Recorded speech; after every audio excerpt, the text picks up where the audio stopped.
For a future build, I was looking into some new wheels and I found these to fit the style perfectly. Now, I'm not sure if they will fit or if they will look good, but at least I will have a look in the box and show you guys so you know for your builds.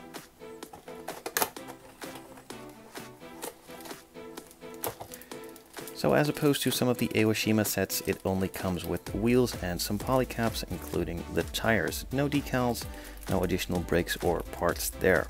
The tires have some nice profile to them, as you can see here, and they are pre-fitted to the wheels. They look about the same size front and rear, although the fronts are a bit smaller and a bit thinner.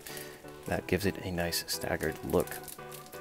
They are female fitment, and as I said, they are a different width as well.